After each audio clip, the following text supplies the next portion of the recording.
Hindi na mo gamay.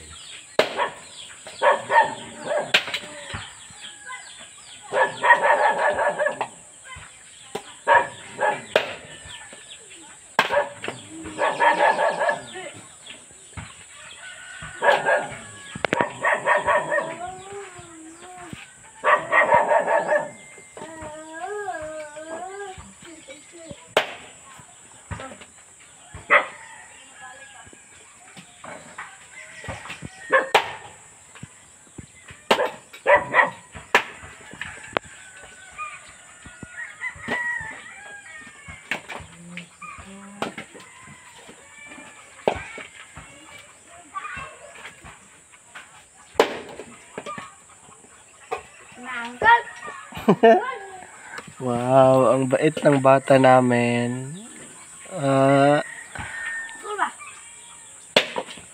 Maagang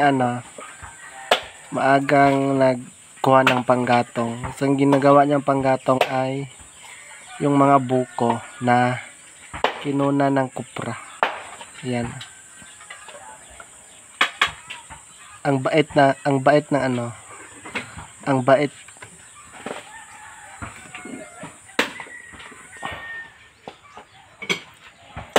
Bait naman. Imano. Ha?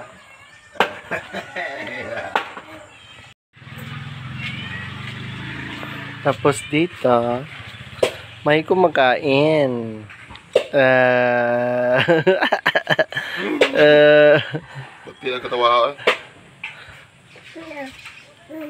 Mahaw. Mahaw dyan na. Mahaw dyan na. Kanabe, baang ko na be. Baang ko na be. Baang. Yeah, baang. Yeah. Ay! Ay! Ay! Lami agaon ka na. Lami agaon. Lami agaon. Tapos, may another bata pa na nandito. Uy! Na may iring. Sudan. May sudan. Ang sudan ni mo yay? Anay. Anay. Sudan. Yung ulam niya is anay daw. Ay! Ang irot ni Patong man. Napairing. Kauban ni Chok.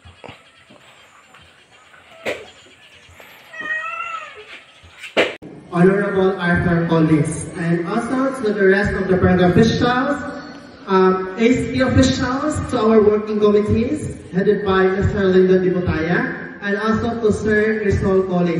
Thank you so much for inviting us here in your barangay. And now, ladies and gentlemen, allow me to read to you the criteria for judging. So, ayan, ladies and gentlemen.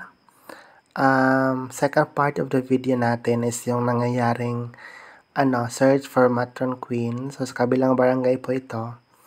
And I am one of the judges. Actually, ako yung chairman of the board of judges. So, yung organizer dito is yung old principal namin, si Sir Lyndon. So, iniimbita po ako niya. So, pag sinabing mga ganito, tinatanggap ko naman yung invitation kasi bibigyan po kami ng mga certificates of appreciation. And then, yung certificates ay magagamit namin for the promotion. So, ayan po, tingnan natin yung 6 na mga kandidata. So, hindi po yan mga dalaga. Those are mga, mga nanay. Sa mga nanay, may mga 2, 3, 4, at 5 anak pa ngayon. So, ayan nagsisimula na sila sa kanilang production number. So, yung number 2, ayan, napakahato ni number 2. Grabe si number 2. Si number 4 din, hindi nagpakabog sa number 4. Ayan, siya po yung nanalo si number 4 dyan as darling of the crowd. At saka, siya din na nanalo sa yung fan vote. Dami kasi niyang fans. Tapos si number 5 din, hindi din nagpapapahuli. Actually, itong mga nanay na to, kadalasan sa kanila yung mga barangay health workers. So, barangay health workers na ina-accept na challenge na mag-transform sa gabing yon. Actually, hindi masyado sila kapaghanda dahil sabi ng principal namin, yung sayaw nila is 1 day practice lang. But ang daming naghihiyawan at that time, grabe. So ano lang, sinasilent ko yung music kasi makapiright po tayo. And much better na i-voice over na lang natin yung mga pangyayari dyan. So ayan po, nagsimula na po silang mag self-introduction. And ayan, nag-exit na sila lahat. And pangalawang labas po nila ay yung fanware competition. So ayan na, tingnan nyo, iba't ibang kulay, pink, mayroong sky blue, yan, yung isa is green, napakaganda. Meron din isang nanay nag sky blue din at saka may kap pa. Yes, so this is for the fanware competition. So grabe ninyong rampahan ng mga ng mga nanay dito. Yes, at pakikita nyo later on kung ano yung paraan ng mga pagrampa ng nanay. Yes.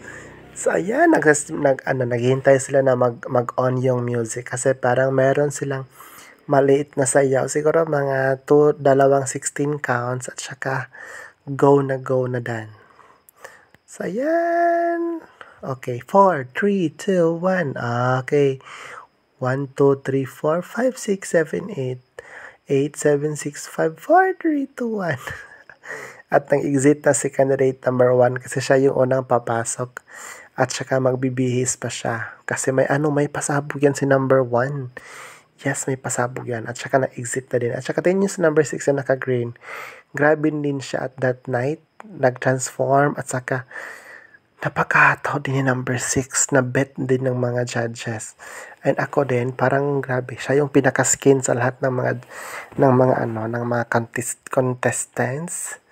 And ayun na, palabas na si candidate number 1. Nalaglag yung shades ng candidate number 5. So kinuha ng bata. So ayan, tek. Konting kimbot na lang at lalabas na si candidate number 1. Pinakahihintay ng lahat. At bago po dyan, kasama ko pala si Inday Lucila at that night. Sa likod po, ayan si candidate number 1. Lumabas na si candidate number 1. Candidate number 1 at saka umiilaw yung yung nasa lower ni candidate number 1. Actually, yung nanalo dito sa Matron Queen is si candidate number 1. Yeah. Pero sa segment na to, sa fanware competition, hindi siyang nanalo dito. Yung nanalo is yung naka-green si candidate number 6. So, ayun yung ulo ng principal namin. Siya yung principal namin before. Grabe, nakapaka-hands-on. Siya yung trainer dito. Siya yung choreographer kung ano yung mga blockings ng mga kandidata. Diba? At saka yan, pumasok na si candidate number 4 ba to? Siya yung napakamaraming audience at that night. Ayan, grabe si nanay. Diba na? Okay, number 4. Fanware talaga. Fanware competition. So, ayan, thank you so much for watching my video.